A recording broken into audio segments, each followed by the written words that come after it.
This is the Social Leader Podcast, inspired by entrepreneurs, founders, faith leaders, innovators, volunteers, and visionaries from every walk of life. They are the social venturers among us, those who crave the entrepreneurial adventure of moving beyond charity in order to integrate and then operationalize their social priorities.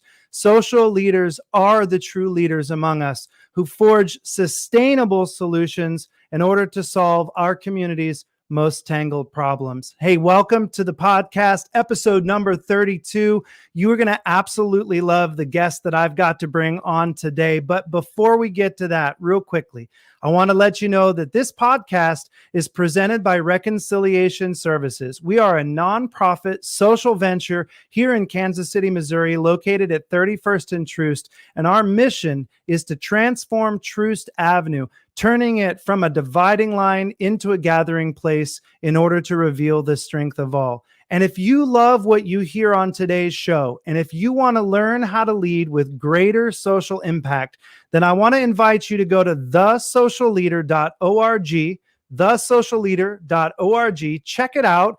That is our brand new e-course, 3 modules, 2.5 hours of cutting edge leadership training where you're going to learn to have a social entrepreneurial mindset in module 1. You're going to learn to root out bias in yourself and in your team in module 2. And in module 3, you're going to learn how to have a trauma-informed and strength-based leadership approach. So go check it out, thesocialleader.org.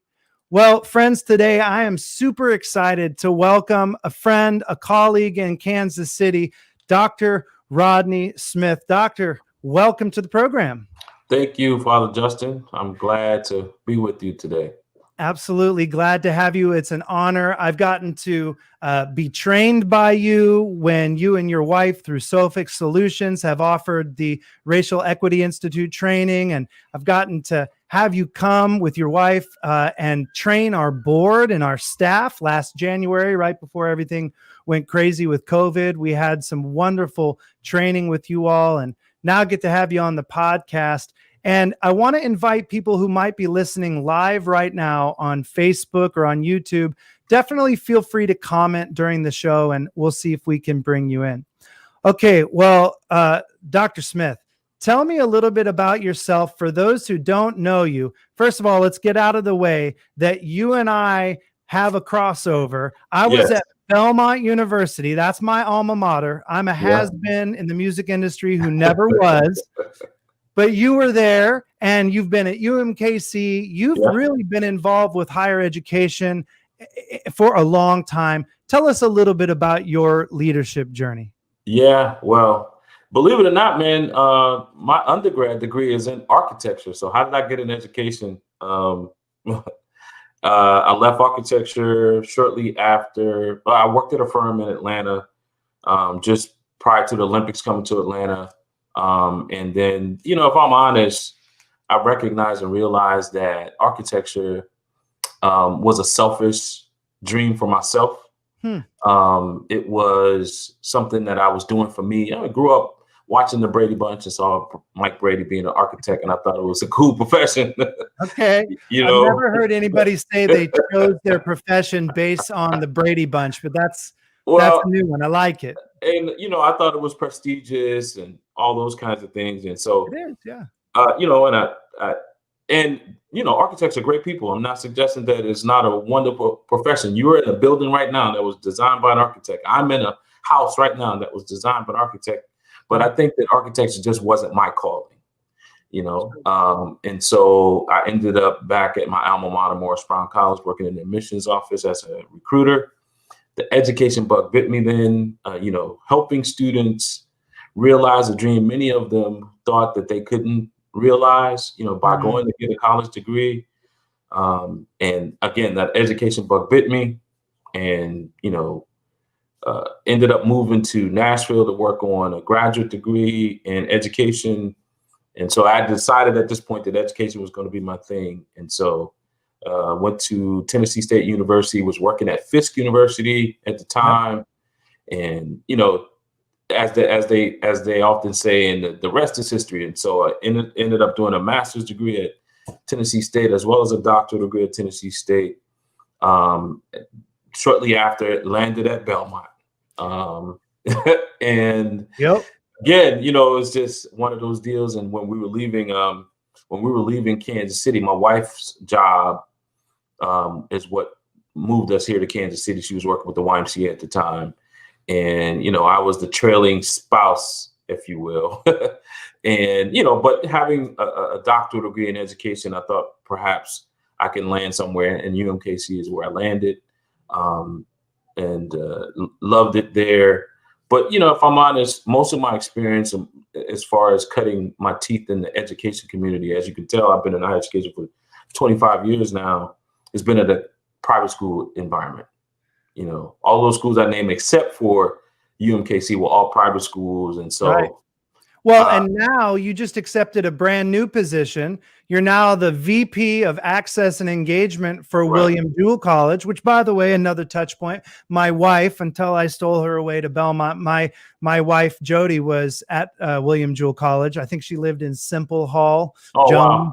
I'm not sure which. Shout out to William Jewell. But there's a lot about your path, though, that I could really see connecting, because even your architecture training, if there's one thing that I think I could say about you, is that you are a deep systems thinker, and that you understand like the bones of a problem, or you're willing to get at the root of an issue. And I think that architecture training probably has a lot of corollary to that higher ed application where you are now at William Jewell. Well, you said that nicely, man. You really did. No, you actually absolutely did. No, and it makes me think about, and I often say this, it makes me think about, an architect is considered a master builder, right? Right. But in order to do that, you have to put in any building that you erect, there has to be a foundation, right? The bones. And so, yeah, I appreciate the compliment and with regard to, being a systems thinker. But yeah, I guess in large measure, what I've been doing for the last 25 years of my life in the educational world is studying the foundation of our country. Right? And so whatever you build it on is what will serve as the foundation. And so many of us have been, I don't know, lack of better words, fooled into believing that our foundation is something that is not. That our country is built on these laudable principles of justice and equality and all those wonderful words. But the truth of the matter, it's not. Well, let's go further into that. Unpack that for somebody who's listening, and talk about how that relates to the work that you're doing now at William Jewell in equity and diversity. But first, start with unpacking what you just said. If our country is not built on apple pie and turkey, and what is it built on, and what do we need to be looking to, Rodney? Well, if you go back and look at the founding of this country, starting at Jamestown, Virginia, 1607, and you start to see how things were situated. It was based upon the pseudo system of race. It is a system. This notion. One of the definitions of racism I use is a system of power based on the pseudoscience of race. And if you look at the foundation of our country, it is about power and who gets to maintain power throughout, the existence of this country. So that's what this country is built on. And it took us human beings who had class solidarity in many cases and divided us based upon this false and specious classification that we call race, and say you're a Dutchman and you're a Scotsman, and so you look similar, so I'm gonna put you all in one category, but I'm gonna take these Africans and put them in another category, because you can distinguish that you can't distinguish a Dutchman from a Scotsman, but you can sure distinguish those Europeans from Africans. And so now so you get white and black as these false constructs. There you go. And so then again, I remember also in training that we've been in together and that you've offered, there were even times when very poor whites were trying to build solidarity with enslaved Africans as well as indentured servants who early on, even before slavery, there were also indentured servants here, That's white right. and black. And when that solidarity started to build, our forefathers wrote laws and they defined what whiteness is. And Absolutely. that whiteness gave certain legal rights and legal privileges. I mean, this isn't something to be debated. This is Encyclopedia Britannica. I mean, this is history, right? That's right. Facts. Right. It's the truth. And so that's exactly the mission, the movement that I've been wanting to be a part of, is getting us to telling the truth. We want reconciliation, but I believe that truth has to precede reconciliation. Truth has to come first before we can ever reconcile. Because the truth of the matter is, we've been at racial opposition in this country far longer than we've been at racial reconciliation or alliance or whatever you want to call it. And so, but in order for us to really truly get there, we have to be honest. We have to be honest. Back to this notion of the foundation of this country and what it was built upon. To your point,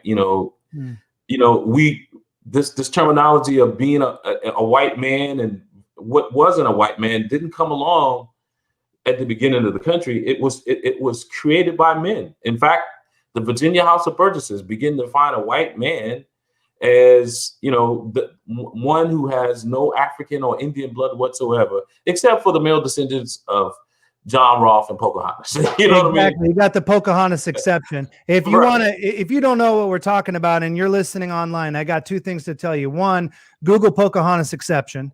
Two, go out there and look at, go to Sophic Solutions Group. I'm going to put that up there. This is your website, sophicsolutionsgroup.com. Great resources there. But also you can look at Racial Equity Institute out of North Carolina. And I want to talk about this because you and Stephanie, your wife, by the way, everybody does know Stephanie Smith. I know you talked about being the husband that moved with your wife. I knew about Stephanie definitely before I met you. She's I know for sure. But I brought you on the podcast though, right? So we've got that. We've got something.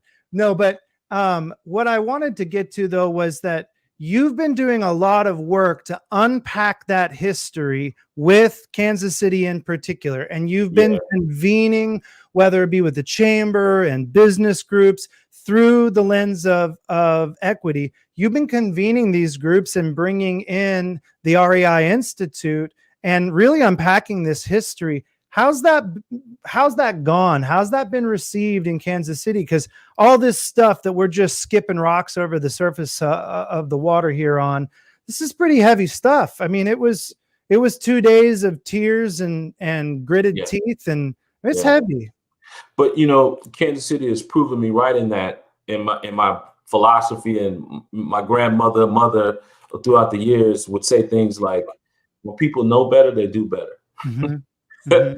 And I think a big part of us, I think for real, our history books in school, grade school, did us a huge disservice in not really being honest and telling us the truth about our institution. Because I don't know how many times when we have this conversation about, the true aspects of history, or kind of analyzing history through a racial lens, and people often say, well, I didn't know that. Why didn't I learn that in school? Because, our schools didn't do it. But as a result, I see people leaning into this conversation now. You talk about that 2 days of, really deep stuff and losing tears. But, we've had 600 plus people that have gone through that training that you just described. Yeah, it's amazing. And not only that, we had those 600 people still convene themselves periodically throughout the year. Mm-hmm. And we unpack, and you've been a part of these discussions, and we unpack aspects of our own internalized racial oppression. For an example, one of the aspects of understanding racism is understanding how racism lives within you. Right. Often we try to, scapegoat it and put it outside of ourselves. But I think the real work happens in this introspection, this reflective work, because we can't avoid it. It's not, this thing called racism in America is not, you can't opt out of it. Right. It's the waters in which we all swim in. Yeah, but let's tackle something here, and I don't want to put you on the spot, but look, our our current administration says that these racial inequities and systemic racism is untrue, and we've put training on hold, and Yeah. 1619 and these other things are anti-American propaganda. Look, what are we really up against with that? Why are we facing that when it's as clear as what's on the end of our nose? Yeah. To me. To many of us, and I think to even them too. But I think that at the same time, that there many of us are confused about what racism really is in our society. We've only equated to individual acts of hate. We only equated to the known hate mongers in our society. People like the skinheads, the neo-Nazis, the Proud Boys, if you will, people who say that they want this to be a white nation. You know what I mean? Yeah. We scapegoat and say those are the only bad apples in society. But the truth of the matter is, this notion of race and racism in its true sense of the word, the socio-political definition of the word, lives in all of us because we live in a racialized society. And so the piece you're talking about with the administration, because the truth of the matter is they're after power. Remember the original definition that I used with regard to what racism is? Yeah, give that again. Yeah, a system of power based on the pseudoscience of race. See, I think you're right. I think you could take every single person who is vocalizing bigotry, every single person who is committing acts of hatred. You could put him in a SpaceX rocket and shoot him up to the moon. And I think what we would find is that we would still have the so-called achievement gap. We'd still have the so-called, pipeline to prison from school. You'd still have, frankly, you'd still have gender pay inequity, right? You'd still have these things. That's right. And I think it gets back to the architecture comment, doesn't it? That these things are actually not just moral, spiritual, but they're factual. In other words, they're built in to the law and the fabric that we kind of make our clothing out of, right? Right. See, being nice won't get us out of it. We can't nice our way out of racism. We're good at nice in the Midwest, though. We like nice. Because being mean didn't put us into it alone. Right. Being mean alone, it was strategic. You know what I mean? It was, that's what we mean when we say systemic and structural. It was built into the very fabric of this country, the laws, the foundation of this country. At the beginning of, we talked about when the House of Burgesses, or Virginia House of Burgesses, started, trying to define what a white man is. And after that, 1609, somewhere in there, right? 1691. 1691. Wow. And after that, 1607 was the founding of Jamestown. Okay. And then, then you had, Bacon's Rebellion in 1676. Okay. I have somewhat of a photograph maybe for numbers. Remind me not to do facts with a PhD ever again on the podcast. That's not. But I do this every day. So, in 1691 is when. But after that, you start seeing laws specifically benefiting those who would be classified as white, and those who were not classified as white would not benefit from these laws that are created into our system. Right. And so it is intended to keep power, money, resources, benefits. And so, again, it's a system of power based on the pseudoscience of race. Because, we know race is a specious, is a social construct created by men. This idea of black and white. I mean, genetically, Justin, you and I could be more like, genetically than Stephanie and I. And Stephanie, we're both African-American people, right? There's no scientific significance, there's no biological significance to race, right?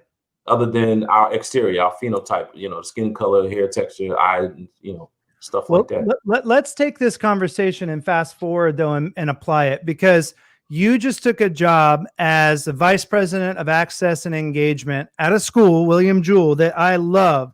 But if my facts are right, and this was a quick internet search, but the student population is 78.6% white, only 5% Black or African American, 5.9% Latinx, The faculty is 94.9% white. Now, give or take some percentages. And I know you've been doing a lot of consulting there, but how do we take all of this that we've been talking about and how do you apply it in a student body that is so white? How do you begin to unpack this and where do you begin in your new job? I mean, it sounds like a huge job, Rodney.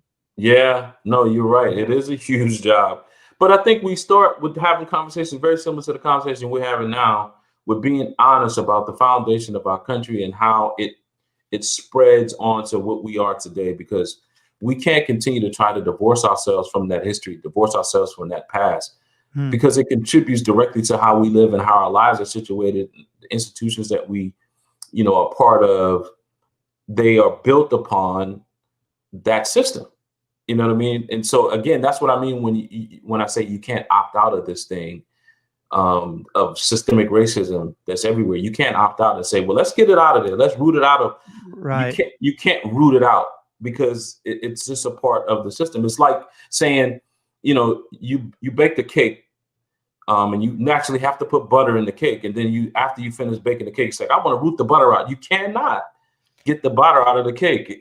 So how do we start? How do we have this conversation? Your question is we begin that at that point, but then we also educate that 94%, faculty that's white, because we know that faculty is not going to change overnight as far as the demographics. Sure. But until we change, we have to inform these people about how do you create more inclusive environments in the classroom? How do you create a better sense of belonging for those students who will be different from you, who come from a different background than you? How do you create the sense of belonging for students? How do you draw the circle wider to include more perspectives than, let's just be honest, than a Eurocentric perspective, a Eurocentric curriculum? So what are some tactics that you think you might use, or what are some programs or something? How do you actualize that? I mean, because college campuses can be contentious places. I mean, it's a place of self-expression, of self-exploration. You got people on their own, undergrads on their own for the first time. Yeah. What do you do besides just workshops and discussions in order to move the needle on an equity lens at a place like William Jewell or anywhere?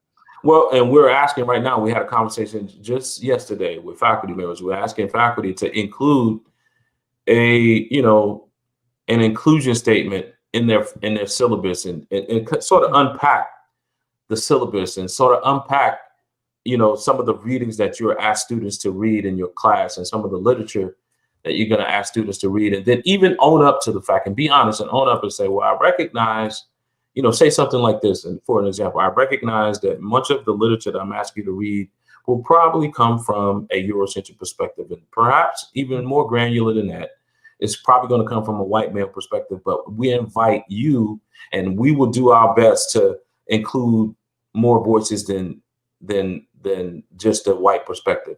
I mean, because if we think about the canon, if you will, of academia, it is filled with Eurocentric scholars and scientists and some pseudoscientists as well. If we're really honest, but I think we're getting to a point in society where we're being a little bit more honest about that, and we're now infusing more than just. In fact, just yesterday as well, I got wind that we've been funded to help start a collection in the library that will include, authors and writers of color. So we're calling it the Equity and Inclusion Collection, and we don't have a name for it yet. But many of the pieces and many of the publications that you would be familiar with that we utilize in REI, right? I'm hoping to infuse on Jewell's campus. So I think that just raising awareness is the first step. I mean, you can't get to acknowledging something unless you have a general interest in cultivating an awareness about something, And one of the words I've heard you use in another podcast when you were talking about your work there at Jewell and in general is you use this idea of radical inclusivity. So I'm hearing you talk about inclusivity and the canon of study, inclusivity and who's teaching, who's going to be in the room. but what makes something radically inclusive? What does that mean to you? Yeah, well, I think it is transformative and transforming what we have seen things as before, and really flipping it on its head. So in other words, let me give you an example in my mind what I'm thinking about when I say that.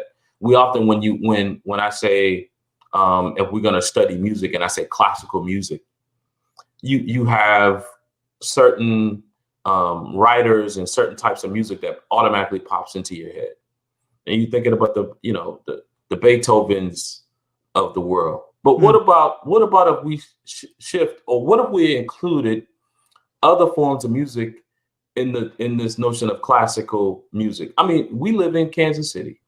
Mm-hmm. I think that we have a classical form of music here in Kansas City called jazz. Mm-hmm. We just don't call it classical music, but it is originated in America. It's the only, and so it is classical form of music. So you're saying that radical inclusivity means that we need to question how we define things and maybe redefine things? Is that what you're saying? Absolutely. Absolutely. That's a part of it. And radical inclusivity is also really working hard to infuse equity into what we do. And I'll make the distinction between equality. And a lot of times we conflate equity with equality. And equality, just as it sounds, you give people equal thing. Equity has a clear eye toward inequity. So you have to have a really good understanding of history in order to be really equitable. You know what I mean? Because some would say, by giving some people more, then that's not being fair. Well, historically, you were getting some people more. That wasn't fair then. You know what I mean? So now equity equity is in direct relation to inequity.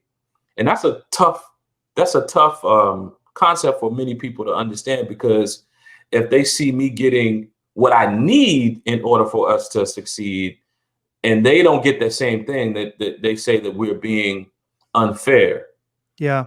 You know what I mean? So I want us to, really think hard about. So I think that is indeed radical.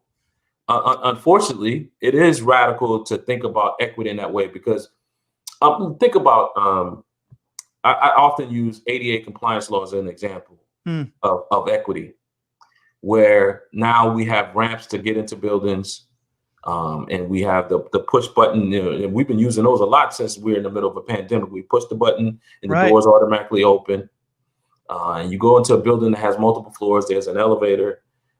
The point that I'm making is, those of us who are able-bodied, we use those mechanisms all the time, though we don't need them. Right. We can walk up the stairs, but we use ramps. We use the push button doors because we can open the door and we definitely use elevators. So the point I'm making is, equity typically is going to be beneficial to everybody, even those who don't need the equitable mechanism that's being put in place. So too frequently, we think of equity as a subtraction equation, where it actually typically is a multiplication equation. It's going to benefit those who the mechanism wasn't intended to benefit. And in many ways, that too is radical in how we see things, and how we see history, and how we interpret history, and how, I think that's radical. So this idea of radical equity, though, we can talk about it on a systems level or institutional level for sure. But really, it sounds like when it really drills down to it, it has to do with my heart, your heart, her heart, his heart, and the way that we view the world. So here's my question for you. When you're thinking about education, obviously, I think we would agree you have to think about educating the whole person. It's not just the mind, but we're talking about the spiritual life, the physical life, the thought life. How do we, if we want as leaders to embrace this idea of radical inclusivity, what role does internal work, my own internal work, what role does that have for each of us if we're going to reach that radical inclusivity? Like, what should I be doing? What should you be doing on the internal side? Yeah, so I agree with you that it is hard work, right? It's, at the end of the day, but it's also handwork. It is also head work, like we said. So it's a combination of a lot of different things. And so I think what we should do is begin the work of better informing ourselves, and then also aligning ourselves with people who are similar to what you and I, how we became friends, you and I are doing. Aligning yourself with other individuals who are after the same things, or who are after this notion of equity, and who are educating themselves. So what do you have to do? Yeah, you have to engage in the conversation. And I think it starts. I think earlier, before we went on air, you were asking me about, how do we help people get these conversations started? Right. Yeah. I think you have to acknowledge that this conversation has indeed been a taboo conversation, and we're not good at having this conversation. We have to acknowledge that first. And I Right. think we also have to just put it on the table and acknowledge the fact that most of us are uncomfortable having this conversation. It is an uncomfortable conversation. We feel a level of discomfort around the conversation, mainly because we're not accustomed to having a conversation. That's where the discomfort comes from. And because for so long, simply talking about race, people thought that made you a racist. So we have to switch that, and we have to change that. But I think just acknowledging, getting the truth out on the table first is saying that, who's uncomfortable about this conversation? Yeah, Yeah. I am. And it's being vulnerable in that way and Is being that the honest. role of the leader right there? Is I that think so. moment that you just described, saying, we're going to talk about something, it's going to be uncomfortable. Okay, we start talking about it. Okay, stop. Who's uncomfortable? Is Yeah. that the role of the leader? Or I- do I have to be a professional facilitator in DE&I matters and hire you to do that? Or should No. every leader do that? Every leader should do that. And that's where, you get into this. One of my philosophies is another one of my philosophies as well, that I think we should move away from seeking to be culturally competent, but we should be culturally humble. Cultural humility is what we should be after. Right. Again, because I know that may sound counterintuitive as well, because, why would you not want to be competent in a thing? Because, we're a society that you have to be competent. But I think in some regards that the strive for competency has crippled us, because the truth of the matter is, with regard to culture, we can never be competent. It's too Right. If it's dynamic. not yours, you can never be in it. Even if it's yours, even as an African-American man, there's some things that I don't know about the African-American community. And I'm always learning about, because it's not a monolith. It's not, one thing, one size fits all. So that's why I lean toward humility, which also insinuates an exchange. I have to be humble enough to recognize that my culture is not the superior culture, that there are other cultures that we should be all in the circle together, because competency, and then also competency, sometimes people who don't feel competent, then they don't engage. To your point, then they won't admit to the fact that they won't even be they won't be at the table to admit that, look, I'm uncomfortable, because they've already written off the conversation in the first place. I'm not joining that conversation. I'm not competent enough to be a part of that conversation. I'm walking over here. Okay, I want to get really drilled down on a moment, because I think a lot of leaders face this. Let's say a leader is brave enough to open up this conversation about equity, brave enough to say, hey, we're going to have an uncomfortable conversation. Start the conversation. Then brave enough to say, is anybody uncomfortable? Now, what happens? Crickets. Nobody, right? So what do you do as a leader in that space when you know people are uncomfortable? You don't want to out somebody to where they've got to be overly vulnerable in a way that puts them in a dangerous position. You also want to be very aware of things like HR law, all of the other things, the constructs that are around protecting people. But what do you do in that moment? Do you stand a certain way? Do you say a certain thing? Right? I'm being real nitty gritty, because look, I've been in that position. Yeah. I know what I do, but what do you do? What do you recommend a leader that you're coaching do in that moment? Yeah, I think you, as a leader, a leader goes first. The leader is in front. The leader goes first. And so in a situation like that, First of all, I've learned, I've grown, especially as a college professor, being in the classroom. I've grown to become comfortable with silence, though. Mhm. You know what I mean? I've grown to be comfortable with this awkward silence, and I've even equated that a lot of times to. I've often said to my students that silence is the sound of your thoughts. Mhm. That you're thinking about it. I choose to see the positive spin of it. That not people that just not wanting to share. I think that they're thinking about what they want to share, and awkward silence is not so awkward anymore for me. Mm. But you know, back to the original point, I think leaders have to lead in those situations. Leaders have to be the one who would share their vulnerability and share where they've grown as well. It's like, look, I used to believe this way, and now I don't Mm. believe that anymore. You know what I mean? And just be perfectly honest and do away and get away, as Robin DiAngelo would say, this good bad binary. That Yeah. it does not make you a bad person that you used to believe that. No, it's because you were taught that. You were socialized in a society that taught you that.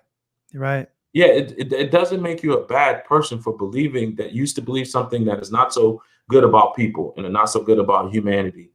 And I now always you, talk about that idea of the vulnerability virtue, that there is, I mean, there's over vulnerability, right? There's the yeah, oversharing guy. We all know that person. It's like, yeah, come on, you said that? What are you talking about?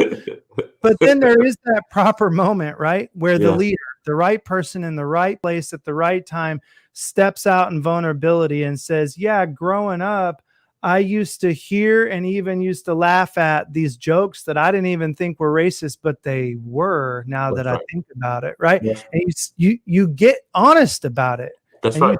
say it. Yeah. And exactly, you just own it that you didn't know, and now that you know, like I said earlier in the beginning of the conversation, my mom used to say, "When you know better, you do better."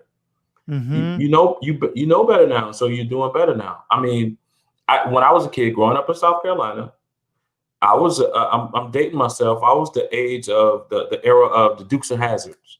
Okay, I'm with you. You would right, but remember the I Dukes of always Hazards. wanted to go in the station wagon through the window, like the guy on the Dukes of Hazzard. Mom would never Exactly. let me do that. The star of the show was the car. Mm-hmm.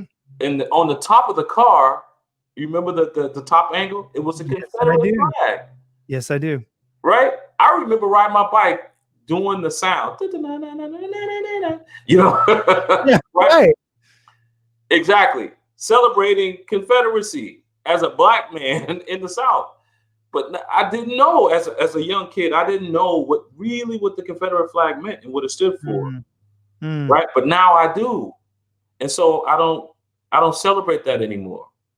yeah. You see what I'm saying? And so just be honest with the things that you've grown with.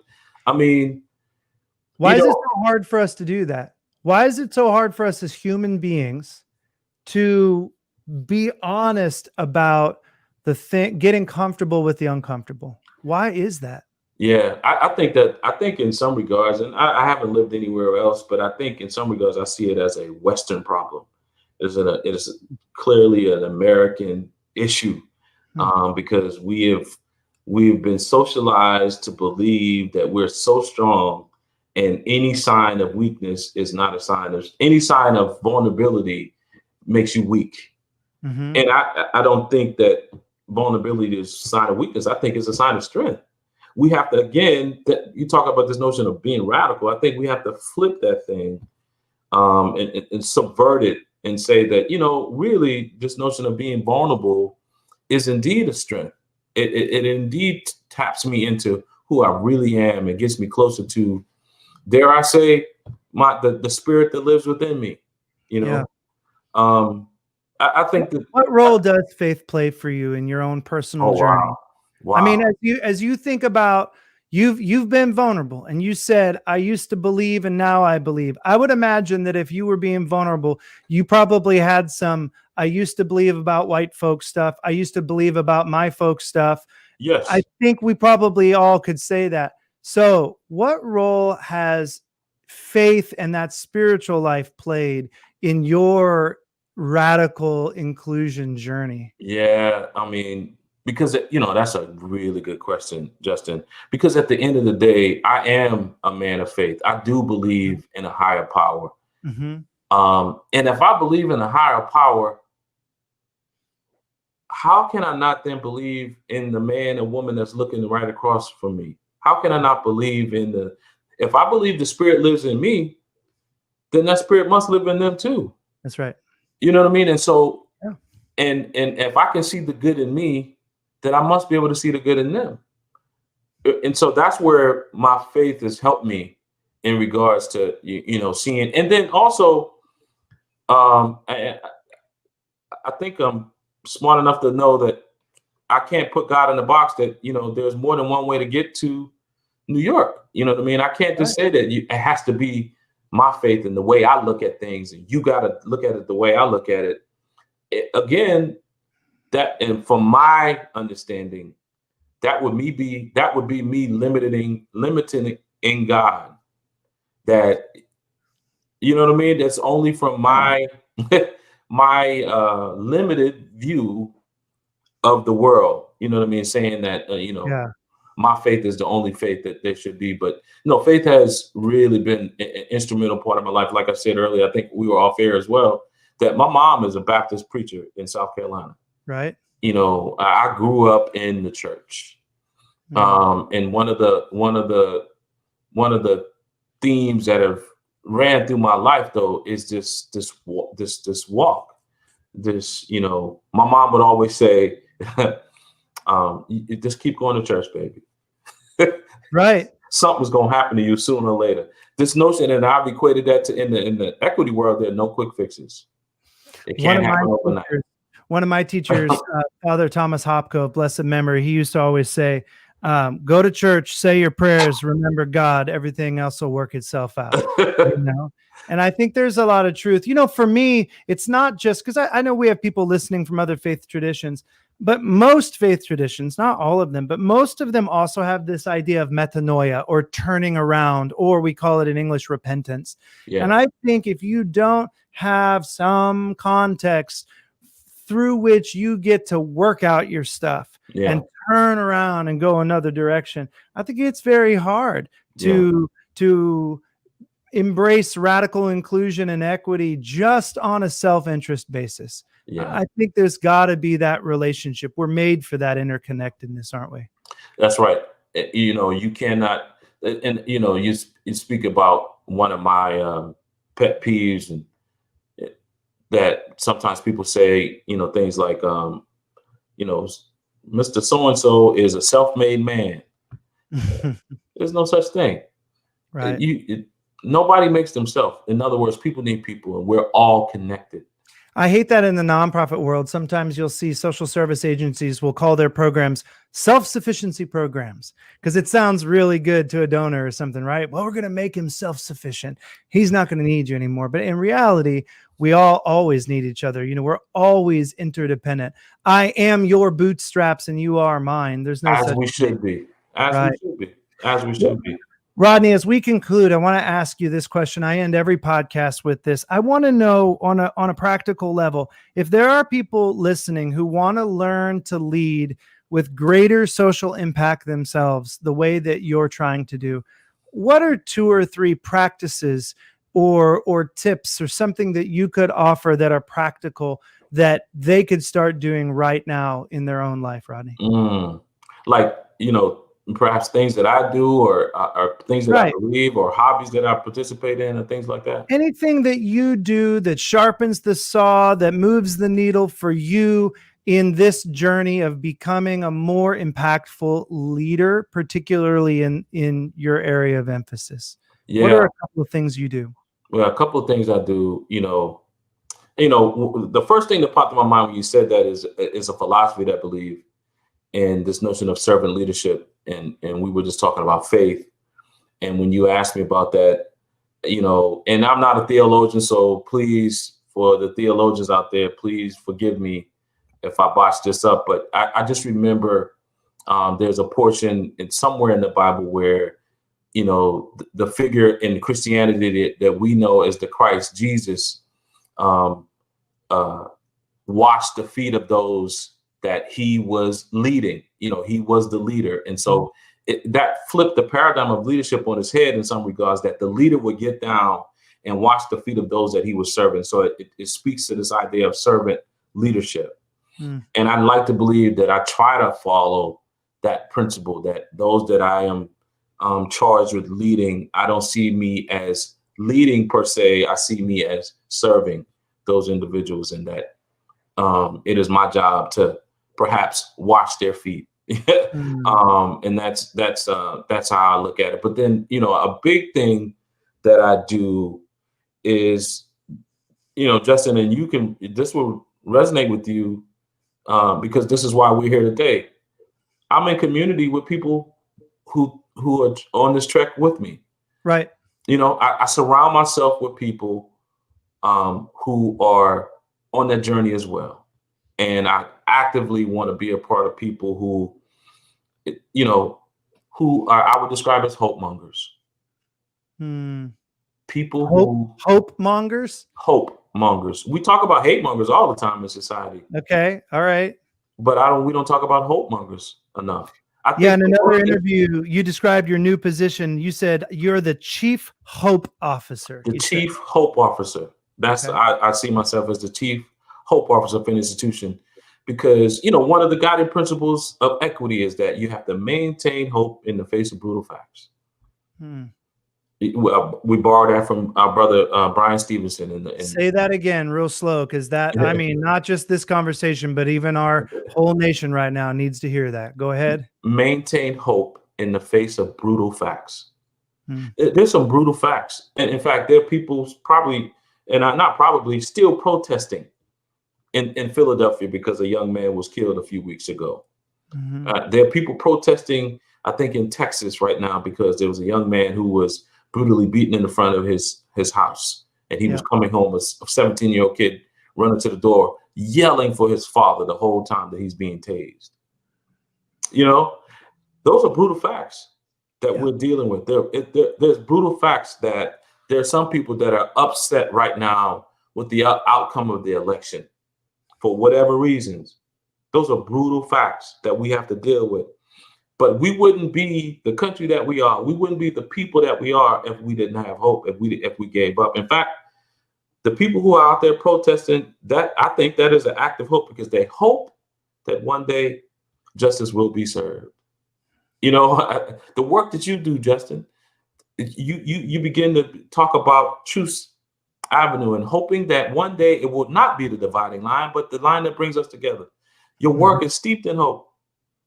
I mean, that's who we are. Again, we are hope mongers. So one hope monger to another, and the other hope mongers out in podcast land is listening to us.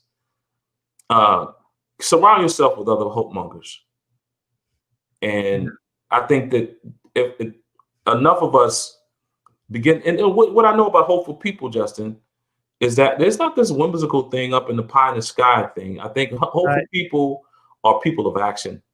Hopeful people recognize that we will face barriers.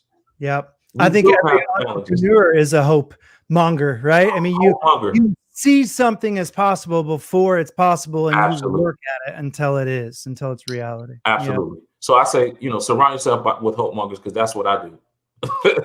Thank you very much. Thank you, Rodney, for coming on the podcast today, for sharing so much. Thank you for sharing this idea of radical inclusivity. Thank you for the work that you're doing as the Vice President of Access and Engagement at William Jewell.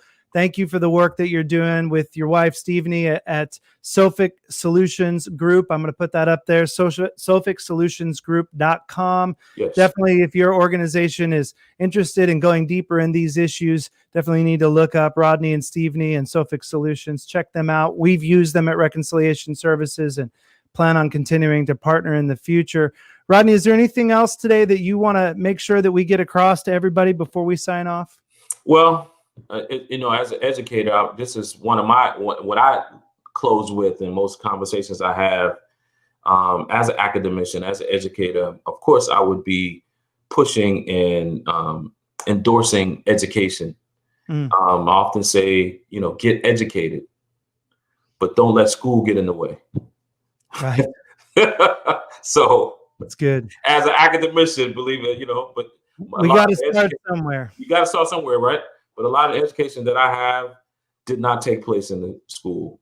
It took place with me seeking out individuals, guidance, mentorship, reading things that I didn't get a chance to read when I was in school. So again, thank you for being one of those leaders and those instructors in my life and in Kansas City. And Dr. Rodney Smith, thank you for joining us on this episode of the Social Leader Podcast. I really appreciate your time tonight, sir. Totally my pleasure, man. Absolutely. Hang with me while we wrap up. Friends, well, we've had another episode of the Social Leader Podcast, and I have a huge favor to ask of you. If you were inspired by the things that you heard Dr. Rodney talking about tonight and the things that we talk about on this podcast, if you want to help other people learn to lead with greater social impact, please, wherever you're listening to this podcast, hit the like button, hit the share button. If you're on YouTube, follow us and hit the icon, the bell icon, so you know every time that we go live. We want to get this message of social leadership and hope out to as many people in the universe as we can.